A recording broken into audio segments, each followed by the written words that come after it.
जय हिंद प्यारे साथियों। कैसे हो आप सब? बिल्कुल मस्त होंगे। यू विक्टर ज्ञान यूट्यूब चैनल पर आप सभी का बहुत बहुत स्वागत है। आज के इस वीडियो में हम डिस्कस करने वाले एक बहुत ही महत्वपूर्ण टॉपिक पर। अभी फिलहाल में जयपुर इंटरनेशनल जो एयरपोर्ट है, जो कि जयपुर में सांगानेर में है, यहाँ से भर्तियाँ निकली हुई हैं और उसमें एक भर्ती है हैंडीमैन की। तो आज के इस वीडियो में मैं आपको बहुत ही डिटेल से बताने वाला हूं कि यदि आप जयपुर इंटरनेशनल एयरपोर्ट में हैंडीमैन बनते हो तो आपको क्या काम करना पड़ेगा, आपको महीने में कितनी छुट्टियां मिलेंगी, ठीक है, टोटल कितनी शिफ्टों में काम होगा, वर्कलोड कितना ज़्यादा रहने वाला है। साथ ही साथ एक सबसे ज़्यादा महत्वपूर्ण टॉपिक कि यहाँ पर आपको पहले महीने की कितनी सैलरी मिलेगी, आपको कौन कौन से अलाउंसेस प्रोवाइड करवाए जाएंगे, इन सभी के बारे में हम बिल्कुल डिटेल से और सिस्टमैटिक तरीके से डिस्कस करने वाले हैं। तो ये वीडियो आपके लिए बहुत ज़्यादा महत्वपूर्ण होने वाला है। इसके अलावा जयपुर इंटरनेशनल एयरपोर्ट से और भी अलग अलग पोस्टें निकली हैं। हर एक पोस्ट का मैं बिल्कुल इसी तरीके से फुल डिटेल का वीडियो इस चैनल के ऊपर आपको प्रोवाइड करवाऊंगा। तो उन वीडियोस को देखने के लिए प्लीज़ एक बार चैनल को जरूर सब्सक्राइब करें, वीडियो को लाइक करें और इस वीडियो को अपने उन सभी दोस्तों के साथ जरूर शेयर करें जो हैंडीमैन का फॉर्म अप्लाई करने जा रहे हैं। तो अब हम अपने इस वीडियो की शुरुआत करते हैं। देखो, सबसे पहले मैं हैंडीमैन का मतलब समझाता हूं कि हैंडीमैन का मतलब क्या होता है। देखो, हैंडीमैन का मतलब होता है सहयोगकर्ता या सहायक करता, मतलब हेल्पर। तो हेल्पर किसी भी डिपार्टमेंट में हो सकता है, जैसे एयरपोर्ट में मेंटेनेंस डिपार्टमेंट में भी हेल्पर हो सकता है, ठीक है। जो पैसेंजर है उनका भी हेल्पर हो सकता है, ठीक है। इसके अलावा वहां पर एयरपोर्ट पर जितने भी अलग अलग डिपार्टमेंट में काम होते हैं, हर एक डिपार्टमेंट में एक हेल्पर होता है, एक हैंडीमैन होता है, ठीक है, जो मुख्यतः किसका काम करता है, हेल्प करने का काम करता है। तो यहां पर हम इसका बिल्कुल प्रॉपर वे में डिस्कस करने वाले कि इनकी जॉब प्रोफाइल क्या रहने वाली है, यदि आप हैंडीमैन बनते हो तो आपको काम क्या करना पड़ेगा। देखो, सबसे पहले मैं वर्कलोड की बात करूं तो वर्कलोड बहुत ज्यादा नहीं रहने वाला। ऐसा नहीं कि हेल्पर की जॉब है तो बहुत जबरदस्त तरीके से काम करवाएंगे, भाई बहुत ज्यादा वर्कलोड नहीं रहेगा, बिल्कुल बहुत ही आसान वाली, बहुत ही गजब की नौकरी है। देखो, आप चाहे किसी भी सेक्टर में जॉब करो, काम तो करना पड़ेगा क्योंकि वो आपको सैलरी दे रहे हैं, वो आपको एक डिपार्टमेंट देंगे और उस डिपार्टमेंट से रिलेटेड जितने भी काम होंगे वो आपको ही करने पड़ेंगे, लेकिन बहुत ज़्यादा काम नहीं करना पड़ेगा आपको। अब हम यहाँ पर डिस्कस करते हैं कि यदि आप हैंडीमैन बनते हो तो आपको क्या क्या काम करने पड़ेंगे। देखो, at the airport mainly baggage cargo, ठीक है, loading and offloading from the aircraft trolleys, ठीक है भाई।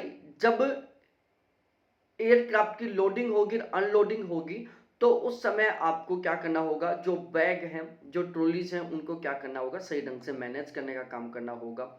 केबिन क्लीनिंग फंक्शन, ठीक है, आपके जो एरोप्लेन में जो केबिन है उनकी आपको साफ सफाई करनी होगी, ठीक है। इसके अलावा cleaning of the aircraft, aircraft की साफ सफाई करनी होगी।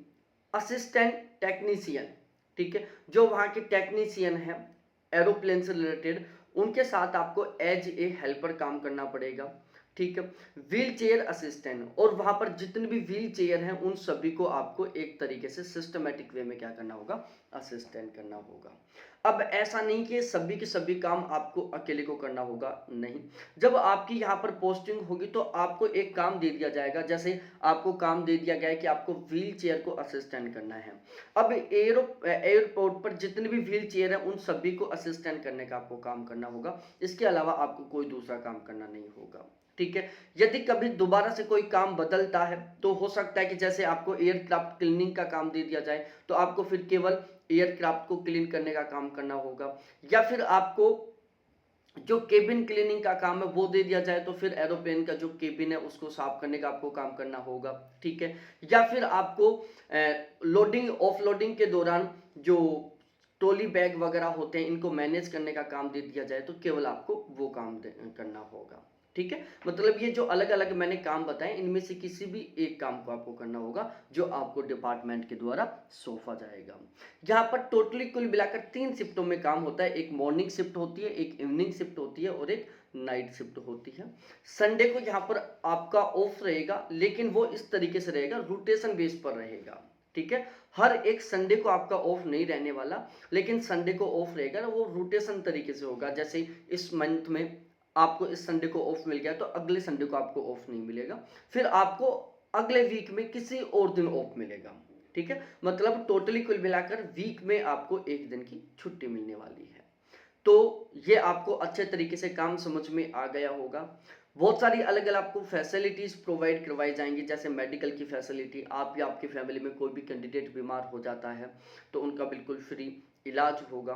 पीएफ का सिस्टम है यहाँ पर। अब पीएफ का मतलब नहीं समझते होंगे कुछ लोग। देखो पीएफ का मतलब क्या होता है, जब आप यहाँ पर ज्वाइनिंग करोगे तो उस टाइम आपका एक पीएफ अकाउंट खोला जाएगा और आपके बेसिक पे का 12% अमाउंट आपकी सैलरी से में काट कर उस पीएफ अकाउंट में ट्रांसफर कर दिया जाएगा। जितना अमाउंट आपका कटा है ठीक उतना ही अमाउंट गवर्नमेंट अपनी खुद की तरफ से आपके उस पीएफ अकाउंट में ट्रांसफर करेगी। तो पीएफ अकाउंट में 24% अमाउंट आ जाएगा, 12% तो जो आपका कटा है वो, और 12% जो आपको गवर्नमेंट बिल्कुल फ्री में प्रोवाइड करवाएगी। और फिर उसके ऊपर सिंपल इंटरेस्ट के अकॉर्डिंग ब्याज लगना शुरू हो जाएगा। तो जब चाहो तो आप बीच में भी इस पीएफ के अमाउंट को निकलवा सकते हो, विद इंटरेस्ट के साथ ही आपको वापस मिल जाएगा। तो ध्यान रखना, पीएफ की वजह से आपकी जो सैलरी है ना यहाँ पर टोटल 112% बनने वाली है। आपको 100% नहीं 112% सैलरी मिलेगी। अब हम डिस्कस करते हैं कि आपकी पहले महीने की सैलरी क्या रहेगी, किस तरीके से रहेगी। देखो जब आप यहाँ पर ज्वाइनिंग करोगे तो आपका जो बेसिक पे है उसकी शुरुआत होगी 18,840 रुपए से।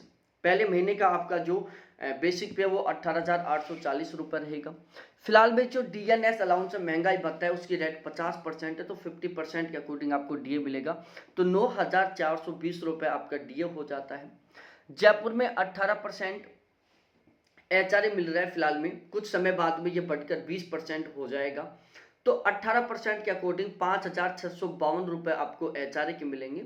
इसके अलावा आपको और कई छोटे छोटे अलाउंसेस मिलेंगे, तो लगभग 2,000 रुपए के आसपास आपको अदर अलाउंस मिलेंगे। ध्यान रखना, कई बार आपको यहाँ पर डबल शिफ्ट करने का मौका मिल सकता है। यदि आप डबल शिफ्ट करोगे तो ध्यान रखना यहाँ पर आपको डबल शिफ्ट की ही सैलरी मिलेगी। ठीक है, यदि आप अपनी शिफ्ट के अलावा 1 घंटा भी एक्स्ट्रा काम करोगे तो उसका आपको यहाँ पर पेमेंट दिया जाएगा।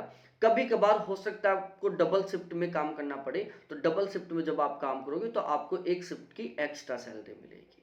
तो इस तरीके से ये आपको कंप्लीट अलाउंस मिलने वाले हैं। आपका पीएफ कटेगा बेसिक पे का 12%, जो कि 2,260 रुपए हो जाता है। आपकी पहले महीने की टोटल ग्रोस सैलरी बनती है 35,912 रुपए।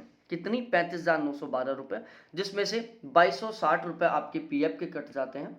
तो टोटल आपकी पहले महीने की नेट सैलरी होती है 33,652 रुपए, जो कि एक बहुत ही अच्छी खासी सैलरी है। और यदि मैं सैलरी इंक्रीजमेंट की बात करूं तो आपका जो बेसिक पे वो हर साल यहाँ पर 3% के अकॉर्डिंग बढ़ेगा, जैसे एक गवर्नमेंट एम्प्लॉय का बढ़ता है। ठीक है, और यहाँ पर नोटिफिकेशन में बाकायदा मेंशन किया हुआ है कि ये 3 साल की कॉन्ट्रैक्ट बेस की वैकेंसी है। तो 3 साल तक आपका लगातार 3% बेसिक पे बढ़ता रहेगा। उसके बाद डिपेंड करता है कि आपको यहाँ पर स्थायी स्टाफ के रूप में शामिल किया जाता है या फिर आपको हटा दिया जाता है, वो 3 साल बाद में डिसीजन लिया जाएगा। तो वीडियो बहुत अच्छा लगा होगा, सभी के सभी डाउट क्लियर हो गए होंगे। तो प्लीज़ चैनल को जरूर सब्सक्राइब करो, वीडियो को लाइक करो, अपने सभी दोस्तों के साथ जरूर शेयर करो। बहुत बहुत धन्यवाद आप सभी को देखने के लिए। थैंक्स बाय मेरे प्यारे साथियों।